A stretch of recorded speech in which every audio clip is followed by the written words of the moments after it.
Assalamualaikum warahmatullahi wabarakatuh. Perkenalkan, nama saya Ahmad Reza dengan NIM 25141200058. Di sini saya ingin menceritakan seorang tokoh sejarah pemikiran ekonomi Islam yang bernama Ibnu Khaldun. Pernahkah kita bertanya, mengapa di beberapa negara pajak terus meningkat tetapi kemiskinan dan kesenjangan sosial masih tetap ada? Menariknya, pertanyaan seperti ini ternyata sudah dipikirkan oleh seorang ilmuwan muslim bernama Ibnu Khaldun lebih dari 700 tahun yang lalu. Siapa sih Ibnu Khaldun itu? Ibnu Khaldun adalah sejarawan dan filsuf sosial dari Tunisia.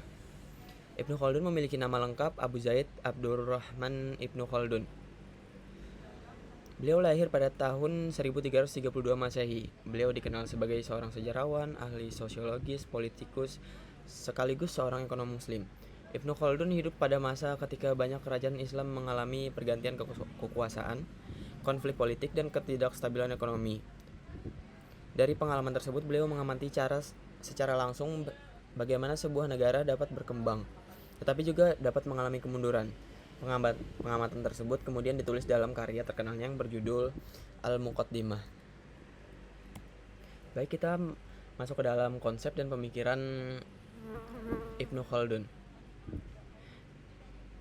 Yang pertama yaitu konsep penting Ibnu Khaldun adalah bahwa tenaga kerja merupakan sumber utama nilai ekonomi. Menurut beliau, kekayaan tidak muncul begitu saja, tetapi dihasilkan melalui usaha dan kerja manusia. Artinya, semakin tinggi produktivitas masyarakat, maka semakin tinggi pula tingkat kesejahteraan yang dapat dicapai. Lalu masuk ke konsep yang kedua, yaitu pembagian kerja. Menurut Ibnu Khaldun, manusia tidak dapat memenuhi seluruh kebutuhannya sendiri. Oleh karena itu, diperlukan kerjasama dan spesialisasi pekerjaan agar hasil produksi menjadi lebih efektif dan efisien. Lalu yang ketiga, Ibnu Khaldun juga menjelaskan mekanisme pasar.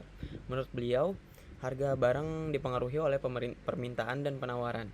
Ketika permintaan meningkat, sementara jumlah barang sedikit, harga akan naik. Sebaliknya, ketika barang melimpah tetapi permintaan rendah, harga akan turun. Lalu yang keempat, beliau membahas pajak dan peran negara. Menurut Ibnu Khaldun, negara memang memerlukan pajak untuk menjalankan pemerintahan. Namun apabila pajak terlalu tinggi, masyarakat dapat kehilangan semangat untuk bekerja dan berproduksi sehingga aktivitas ekonomi menjadi menurun. Lalu pada konsep siklus peradaban.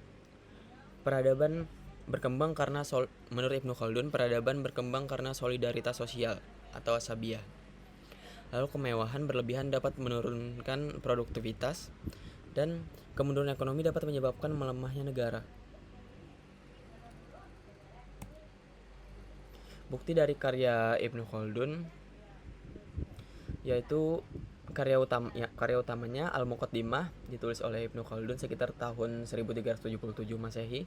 Dalam kitab Muqaddimah, Ibnu Khaldun membahas perkembangan dan kemunduran peradaban, konsep tenaga kerja sebagai sumber nilai ekonomi, pembagian kerja, mekanisme pasar, pajak dan pengaruhnya terhadap aktivitas ekonomi, peran negara dalam perekonomian.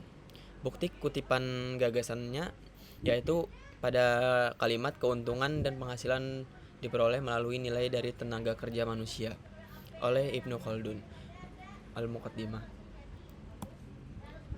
Kita masuk pada relevansi isu ekonomi modern di Indonesia. Jika dikaitkan dengan kondisi saat ini, pemikiran Ibnu Khaldun masih sangat relevan. Di Indonesia misalnya, pembangunan ekonomi masih menghadapi berbagai tantangan seperti ketimpangan sosial, kemiskinan, pengangguran, dan distribusi kesejahteraan yang belum merata. Ibnu Khaldun menjelaskan bahwa pembangunan ekonomi tidak hanya berfokus pada peningkatan pendapatan negara, tetapi juga harus memperhatikan keadilan sosial dan kesejahteraan masyarakat. Beliau juga mengingatkan bahwa kebijakan ekonomi yang tidak seimbang dapat memengaruhi produktivitas masyarakat dan perkembangan negara.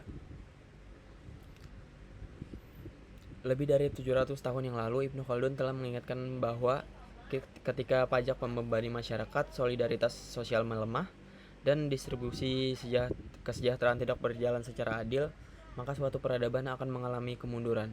Melalui pemikirannya, kita belajar bahwa pembangunan ekonomi bukan hanya tentang pertumbuhan angka, tetapi juga tentang menciptakan keadilan dan kesejahteraan bagi seluruh masyarakat. Mungkin itu saja yang dapat saya sampaikan. Salah khilaf mohon maaf. Wassalamualaikum warahmatullahi wabarakatuh.